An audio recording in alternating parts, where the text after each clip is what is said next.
demand you go back to the four-way hair flip intro. Ask and you shall receive. Here we go.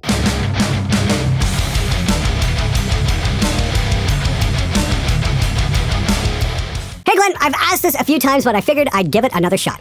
How do you feel about musicians who say they need drugs to be able to perform? If that's the case, do you think they should be in this line of work? I'm not trying to be insensitive to those people with addiction. I'm just asking because I do know a few people in my local scene where that is the case. Cheers from Cornwall, Ontario. Well, honestly, I think the best sessions I've had in here for the last 20 years have always been when the drummer's high as fuck and the singer is drunk out of his mind. Yeah, substance abuse is definitely where it's at. The higher and drunker, the better. Just, keep a mop around so you can clean up what's left over on the floor. But yeah, man, the performances are stellar, and I guarantee you that those records are going to tear up the charts. I'll paraphrase Bill Maher on this one. I can't agree with people doing heroin, but it certainly hasn't hurt my record collection. Hey Glenn, there was a battle of the bands here recently for a slot at the Airline Beach Music Festival, and the rules specifically stated no metal or hardcore bands. Could you tell the organizer to go fuck himself? Greetings from Australia. Nah, you know what? There's a much smarter way of doing this. What you guys should do is tie your hair back, dress up in a bunch of suits, and play some Justin Bieber songs and whatnot, and do a really good job at it. And then when you make it to the actual festival, open up with Killing in the Name of. And if they shut you down, the crowd will boo the living crap out of them, and you guys win the day.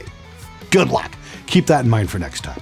I'd like to purchase your sweaty, smelly camo shorts. Highest bidder? I don't know, guys. What do you think? Should I put these babies up on eBay? I've been wearing them, for the last couple of weeks. I imagine they're a little smelly by now.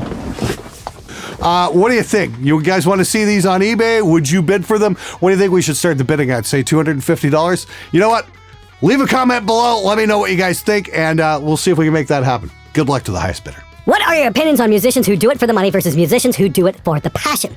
I'm not saying you can't have both in a project, but I just recently quit a band because they wanted to only write songs that would make money. I'm curious how you feel about this. Thanks, Glenn. Well, obviously they must have been playing prog metal, because we all know prog metal makes the absolute most money these days. It's got the widest appeal, and people are just lining up down the street to come into the gigs and buy t-shirts and buy CDs and buy merch. And it's one of the few places in the record industry these days where people still support the bands by buying their CDs, and in the millions. I highly recommend getting into the most obscure, difficult to play, difficult to understand metal you can, because that is seriously where the money is. Good luck, dude. You're going to make a bloody fortune. Speaking of avoiding scams, back in January, we went to a studio to record a 5-song EP. Our lead vocalist decided to pay the guy all the money up front, $2,000 for recording and $1,000 for mixing. We're just now getting our songs back, and after having to babysit him and waste our time watching the dude mix stuff that he should have done months ago. Not only that, one of the songs was tracked so horribly, we had to scrap it out entirely. After sending it the 4 songs, we ended up getting to the mastering engineer. He said it sounded like a demo, and he sent us a version of his mix which sounded 10 times better. Should we approach the guy we recorded with and ask for money back, and how do we go about doing that? He promised us April initially, and his studio kit didn't have a porthole for the microphone, so there's a whole lot of bleed into it, which is made worse by compression. Sorry for the long post. I just like to hear your opinion on the matter. By the way, we aren't metal. We're more of a folk rock band. Man, I have no idea what you guys are bitching about. I mean, you play folk rock. Those gigs pay thousands. So what you should do is maybe get up off your whining ass, go down to the bank, get a burlap sack full of money with a $sign on the side of it, and go to another studio and pay up front. Because you are guaranteed to be ultra successful that way. You guys are going to go platinum. Best of luck to you. You've got a business strategy that wins.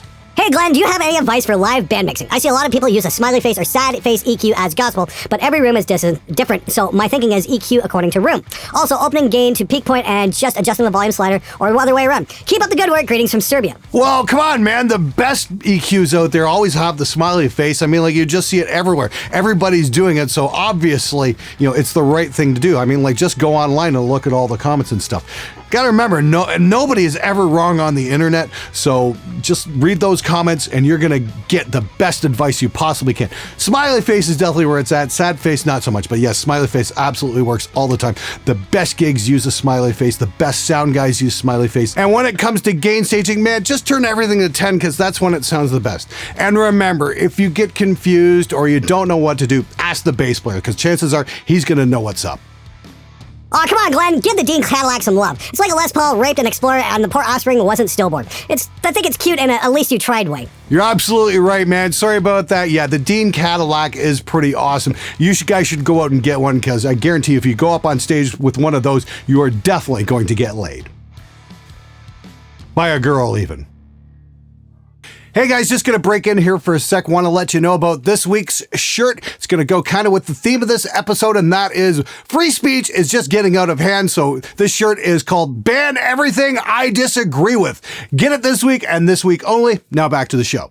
Hey Glenn, do you think that modern metal bands could write good metal songs without downtuning, or does every band have to be heavy? Cheers from the UK. Oh, come on. Standard tuning's for pussies, man. You have to downtune. I recommend at least downtuning to a C or a B or an A or maybe even a G. Just the bigger, fatter strings you can get on there, the more brutally heavy you guys are going to be. Just remember, crank the gain up all the way and then timeline everything to a grid so it's hyper precise and perfect, because that is the way to make really awesome records when there's absolutely no humanity left and there's no kind of expression anymore. Just everything is just razor sharp, perfect. Those are the best records, man. Just listen to what's out there right now. It's so fucking awesome. Metal is so happening right now. Bass player asked me, why do I need that? I just plug my bass into the mic jack in my computer. Well, duh, that's the way to do it. Like I said, listen to your bass player. I don't know if you've answered this before, but how important is it for a band to play to a click track when recording? I seem to be the one placing the least amount of importance on this. We're not rushing or dragging in parts. I just don't feel we need to be slaves to a click, which may remove the human element from the tempo. Oh, dude, you have to play to a metronome. Especially if you're playing like slow stoner rock or whatnot. Fuck the groove shit, man. You need to be razor sharp precise, because it just makes music so much better to be absolutely perfectly on tempo like a robot, because humanity sucks and we're making way better records these days because we got everything timeline. Tempo map, tempo map, tempo map. Doesn't matter the genre. Thanks for answering the 2-interface question. Always curious about that. That said, how do you run a phantom power and non-phantom power mic at the same time through a 2-channel interface? I read it's okay to have phantom on a dynamic and condenser, yet you said you can damage the mic that way. Please help. Thanks from an Oregonian stuck in shithole Iowa. Oh man, I just recommend, you don't use phantom on dynamics ever, and you totally can't use them at the same time with condensers, even though you only have one phantom power switch on your interface, man. Just don't mix and match, man. You're just asking for trouble.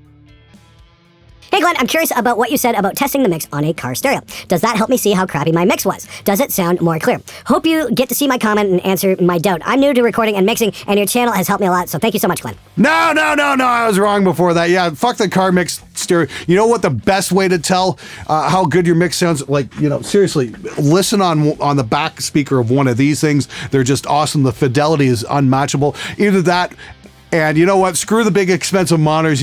Get headphones and make sure you mix on those, especially the little earbuds. Those are going to give you the best sound you possibly can, and you're not going to have to spend a lot of money. And that's going to translate, especially to this kind of stuff here, because that's what your audience is listening on. You know what? Fuck the big speakers. That is over. That is dead. Just get with what's modern and what's new and what works. Good luck, man. You're going to kill it. Are demos even important anymore, or should you just save up and go straight to releasing an EP? Demo being a fully recording song you can send to clubs, etc., and an EP being a recording of high quality you can actually sell. Nah, man, demo's an EP. Dude, you got it all wrong. The future is in double albums. You should be putting the maximum amount of money into your recording, into the most self-indulgent art rock imaginable, because that stuff goes right to the top of the charts. We've got all this space for doing records. You can fit 72 minutes onto a CD, but nobody's buying CDs anymore, so you know what? You're not really limited to that. I highly recommend doing 2 or 3 hour musical projects, because that is exactly what the audience is looking for these days. You're going to be awesome at this, man. You're going to be great. You're going to go right to the top of the charts. I can see it now. Good luck, man. All right, guys, looks like I'm not going to hit 10 minutes with this episode, so I'm going to add in one more question because, hey, I need to put some more ads in this. Hey Glenn, I was wondering what the whole point of rack gear is. More so the rack gear at shows than in the studio. Also, what is a decent noise gate pedal in the $200 to $100 range? Thanks for your time. Well, here's the truth about rack gear. It really doesn't serve any real purpose other than to stroke the guitar player's ego. I mean, like, he can probably get away with an amp head, a cab, and maybe a gate pedal like an ISP decimator, which you were asking about. All the rest of this stuff is just shit to make him feel important and make him look like he knows what he's doing, because, the more flashing lights and glowy things you've got, the cooler you are. At least that's what they sell themselves in their own mindset. Here's the thing, for all the extra hundreds or thousands of dollars they'll spend on that rack gear, the drunk people in the audience, all 6 of them, really aren't going to give a fuck. All right, that's it for this episode. Hope you're going to have a fantastic weekend. Hopefully you got some useful advice out of this show. As always, please like and share with your friends, and please, please, please hit the subscribe button. Before I go, just one more reminder, grab the Ban Everything I Disagree With shirt. It's sure to be popular at your local college and university. Till next time, I'm out of here.